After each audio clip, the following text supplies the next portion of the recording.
দর্শক, এই যে আমাদের বাংলাদেশের রাজনীতি। দেখুন থানাটা ভাঙ্গা পুইরা একদম ছারকার করেছে, আপনাদেরকে দেখাচ্ছি। সো সাহস করে মোবাইলটা দিয়ে ভিডিও করছি, কারণ আমাদের দেশের অবস্থা খুবই খারাপ, আশঙ্কিত।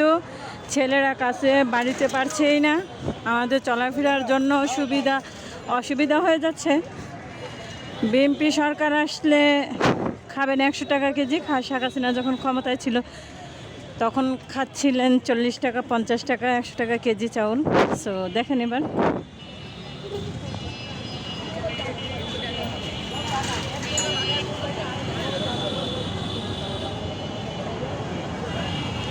পুলিশের গাড়িগুলো দেখেন, নিরাপত্তাকারীদের জন্য শেষ করে দিল। এখন এতে মুখ দেখা শত্রু তৈরি করেন না। হ্যাঁ, এখনই এগুলো করেন না। সবাই তো করতেছে। সবাই কি ওই যে দেখেন না, সবাই করতেছে। ভিডিও করলে সমস্যা কি?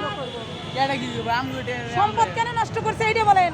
এটা কই আপনি তো আমি তো ভিডিও করে মারি, আপনি কইলে মারি খাইবেন না। ওইটাই বলবেন যে কেন সম্পদটা নষ্ট করছে। এটাই তো, যে সরকারে আসুক না যে সরকারে আসুক, আমাদের দেশের তুমি কি বলো সরকারি সম্পদ, কিন্তু এগুলো তুমি না এই যে দেশের ক্ষতি হয়েছে, যে সরকারে আসুক এটা তো আমাদের থেকে বেট নেবে না, ক্ষতি হবে কার? দেশের, আমাদের। ঠিক আছে, ক্ষতিগ্রস্ত হয়েছে জনগণের, হয়েছে পুলিশের, হয়েছে। এখন যা হচ্ছে এক সরকার গেছে, আরেক সরকার আসুক, সুবিধার মতো সবাই চলুক। এখন এইগুলো ক্ষতিগ্রস্ত, আমাদেরও লস, সরকারের শুধু লস না, আমাদের জনগণের উপর দিয়ে যাবে, বুঝছো?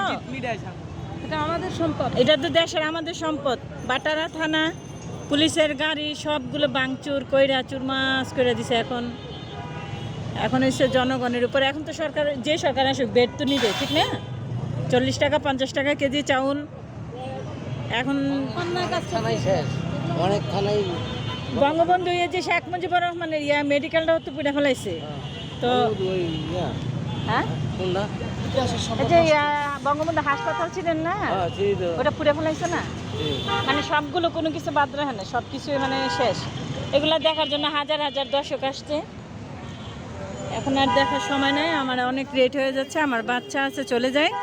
এই যে দেখেন একদম, এই যে এটা গুলশান বাটারা থানা আছে না, নতুন বাজার, গুলশান